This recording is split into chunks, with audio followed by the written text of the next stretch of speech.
முடிச்சிடலாமா? முதல்ல மதுரை மட்டன் நல்லி மசாலா போயிடலாம்.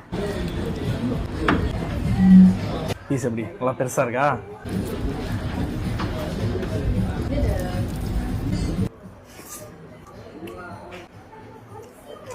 அந்த வயசுல நெய் போட்டதுக்கும் இதுக்கும் செம பாருங்க.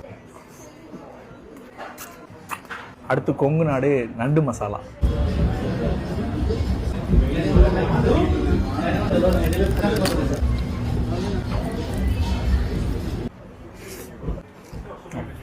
பக்கா.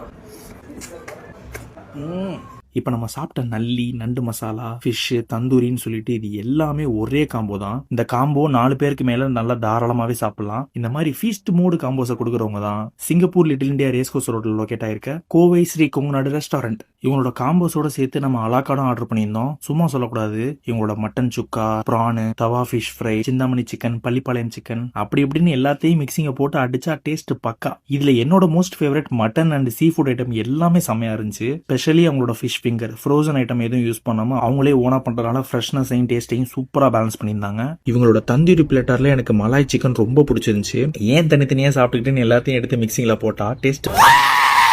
ஸோ எல்லாத்தையும் சாப்பிட்டு முடிச்சுட்டு ஃபைனலி அண்ணா, இதை விட நல்ல ஒரு ஃபினிஷிங் டச் உலகத்துல எதுவுமே கிடையாது. இதை சாப்பிடும் போது அப்படி இருக்கும்.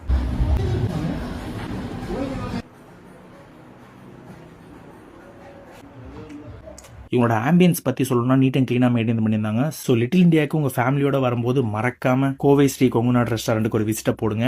ஸோ ஓவராலாக இவங்க ஃபுட்டு, ஆம்பியன்ஸு, சர்வீஸ் எல்லாமே எப்படி இருந்துச்சுன்னு சிம்பிளாக சொல்லணும்னா நல்லா இருக்கு.